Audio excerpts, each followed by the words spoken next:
नमस्कार, अभिवादन। दोस्तों, हम रोज़ कोई ना कोई सपना ज़रूर देखते हैं।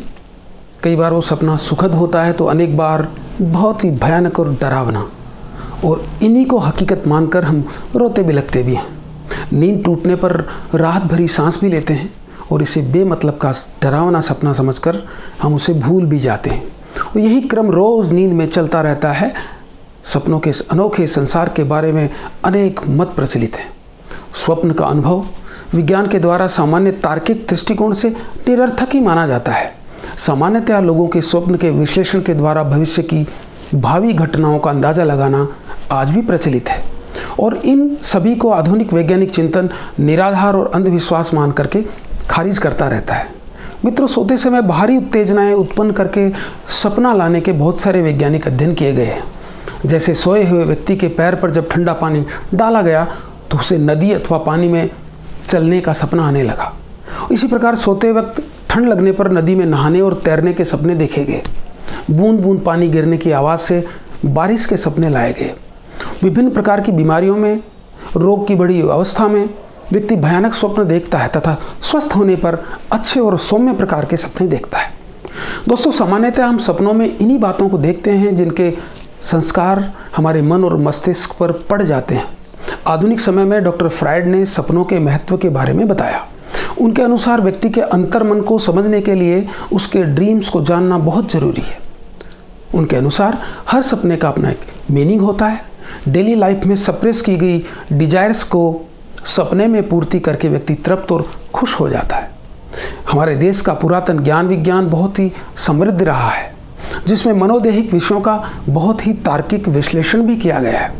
वेदों में भी निद्रा और स्वप्न के सूक्तों का वर्णन मिलता है। आयुर्वेद जीवन का विज्ञान है, जिसमें हमारे जीवन से संबंधित हर पहलू के बारे में विस्तार से बताया गया है। प्रसिद्ध ग्रंथ चरक संहिता के इंद्रिय स्थान नामक पार्ट में पूर्व रूपम इंद्रियम यानी सेंसोरियल प्रोग्नोसिस के बेसिस पर तथा बीमार व्यक्ति के सपने के आधार पर उसके शेष जीवन का अनुमान लगाया गया है, तथा बहुत प्रकार के ड्रीम्स को ऑब्जर्व करके प्रोग्नोसिस का अंदाज़ा लगाने के बारे में एक्सप्लेन किया गया है। आयुर्वेद में बीमार व्यक्ति को आने वाले सपनों का विश्लेषण करके उसकी बीमारी साध्य यानी क्यूरेबल है अथवा इसके कारण उस बीमार की शीघ्र ही मृत्यु हो सकती है, ऐसा अनुमान लगाने के बारे में वर्णन मिलता है। दोस्तों, बीमार व्यक्ति के चैनल्स ऑफ माइंड में जब वात पित्त कफ त्रिदोष का अति प्रकोप हो जाता है तथा उसके जीवन का अंतिम समय नज़दीक होता है, तब वह व्यक्ति बहुत डरावने सपने देखता है। और जब व्यक्ति को गहरी प्रोफाउंड स्लीप नहीं आती है, तब उसका माइंड यानी मन, जो कि सभी इंद्रियों का, सेंसेस का राजा माना जाता है, वह सपनों में विचरण करने लगता है, जिसके कुछ सपने मीनिंगलेस होते हैं और कुछ सपने फ्रूटफुल भी होते हैं। तो आयुर्वेद में व्यक्ति के द्वारा देखे जाने वाले सपनों के 7 प्रकार बताए हैं। वो सपने जो पूर्व में देखी गई वस्तुओं से संबंधित होते हैं, उन्हें दृष्टम स्वप्न की संज्ञा दी गई है। दूसरा प्रकार है श्रुतम यानी सुनी हुई चीज़ों से संबंधित सपनों को देखना।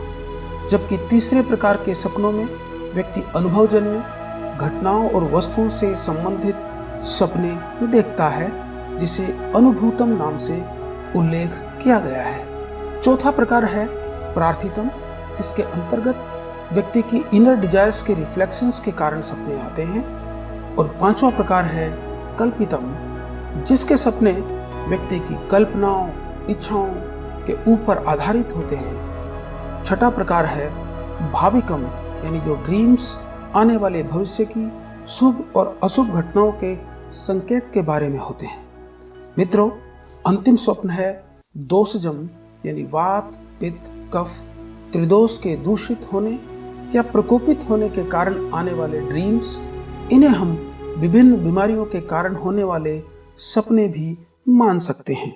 मित्रों, आयुर्वेद के विद्वान आचार्यों ने इनमें से पहले 5 दृष्टम, श्रुतम, अनुभूतम, प्रार्थितम और कल्पितम नामक सपनों व इन्हीं के साथ साथ दिन के समय आने वाले सपनों तथा बहुत छोटे बहुत लंबे सपनों को फ्रूटलेस यानी मतलब रहित बताया है।